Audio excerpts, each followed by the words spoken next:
I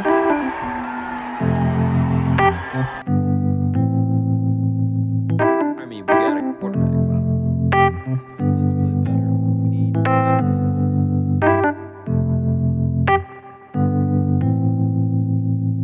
defense.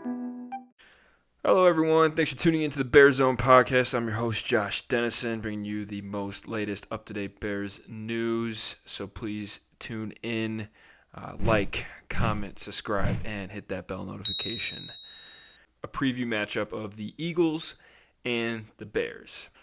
We're going to get our butts kicked. The Eagles rank top in almost everything, defense and offense, and we're still coming along here, right?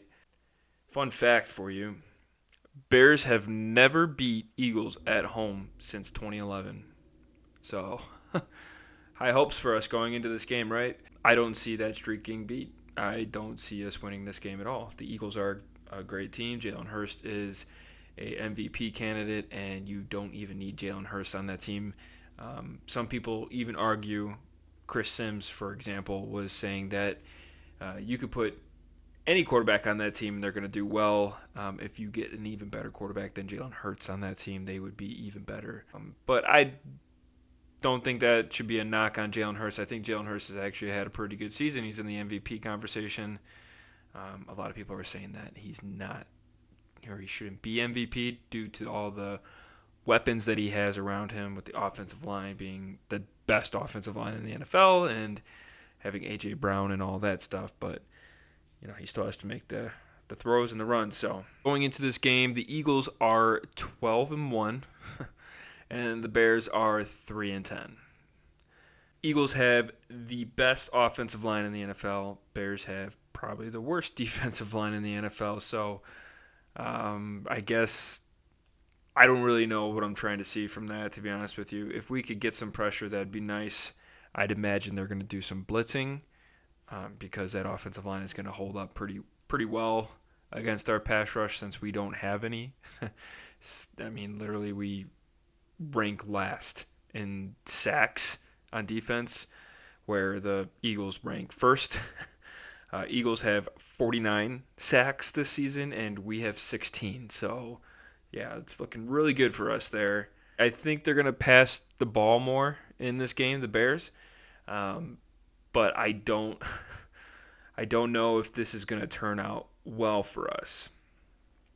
The Eagles' entire team is loaded, okay? They are first in average passing yards per attempt with 5.3. Completion percentage is 61.2. They're first with 15 interceptions. They're also first in yards allowed with 2,323 passing yards allowed this season. This is not looking like a good it's not looking like a good matchup for us. But there are some things that I am looking forward to seeing. Pro Football Focus, believe it or not, for everyone that knocks on our offensive line, Pro Football Focus ranks the Bears as a top 10 offensive line. Get that. Crazy. Starting from 31st to now a top 10 offensive line. Wow. 7th in run blocking.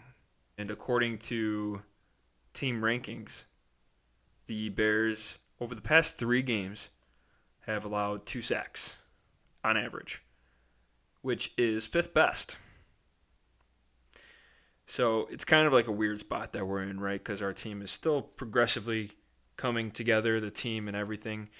The Bears' offensive line is just young. You got Braxton Jones, who has been doing really well and coming along very nicely, but he's young. You have Tevin Jenkins figuring out right guard, who is doing a superb job at it right now, still young. We got a revolving door at right tackle. Cody Whitehair has been hurt. Sam Mustipher has been getting it done, but he's not what we need. But he has been solid for us this year. Where is there a weakness, though, on this Eagles team? It's nowhere to be found. There is no weakness on this Eagles team. It's going to be hard for us to pass the ball against this team. So I imagine that the Bears are going to be running the ball quite a bit.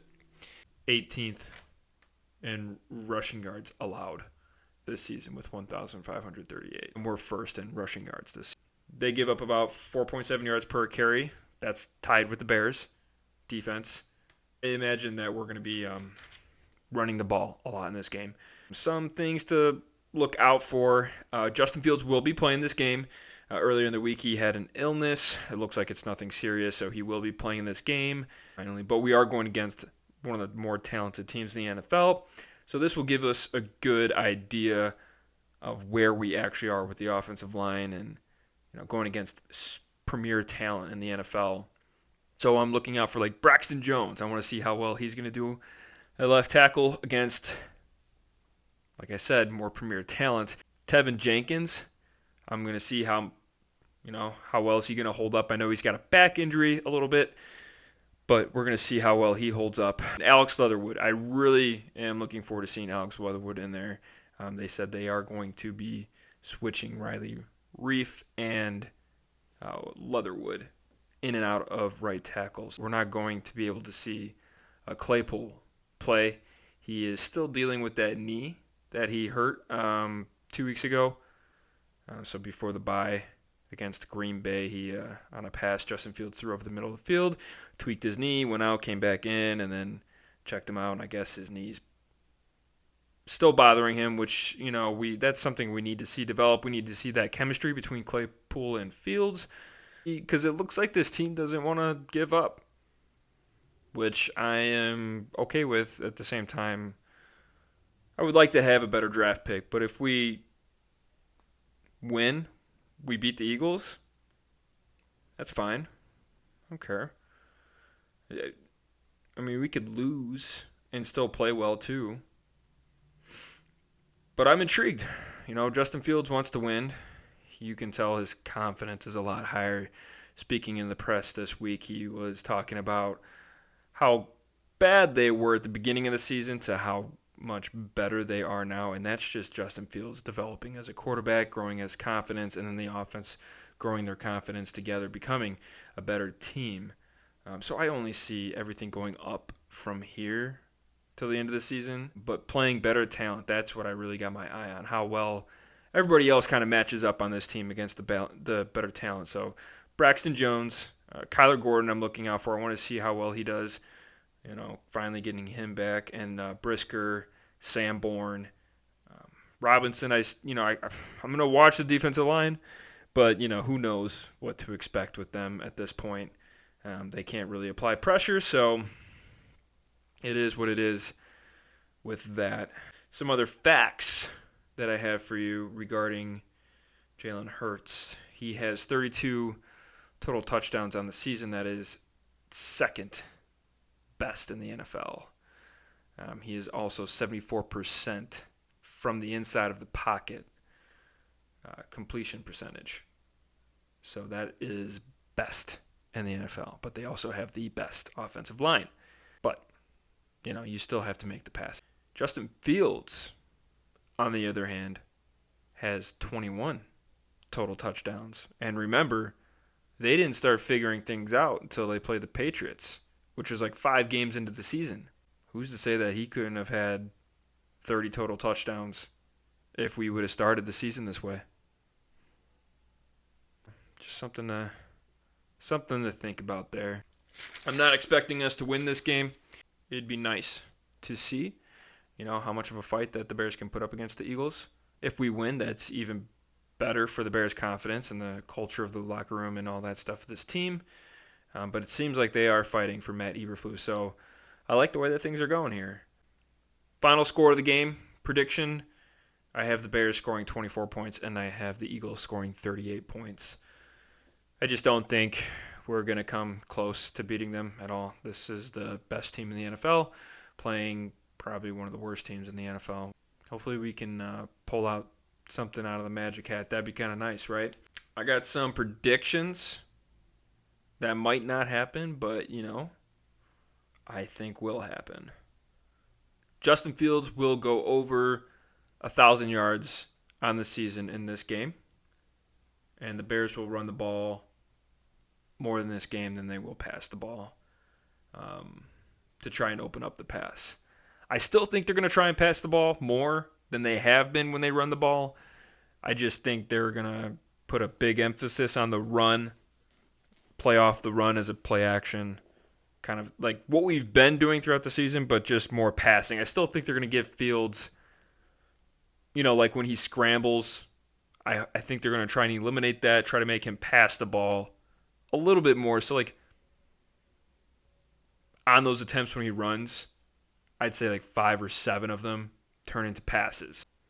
I still think Fields throws for over 200 passing yards, which is, not a lot. But for Justin Fields, doesn't really throw that much. So, he just finally got over 250 yards passing on the season just the other week, which was his best game passing the football. I want to see more of that going forward against a better defense. Now, if he does this against a better defense, that's even more to his development, making him more of a passer. It's only going to give him more confidence playing a better team. He was talking about it in the press conference how he felt more comfortable in the pocket.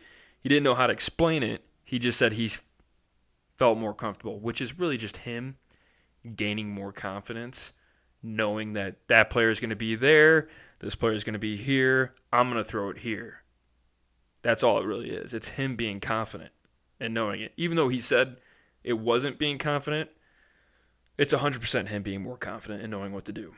He's just understanding how to read defenses better, how to play, where to go with the football, when to go with the football, where he needs to go with it.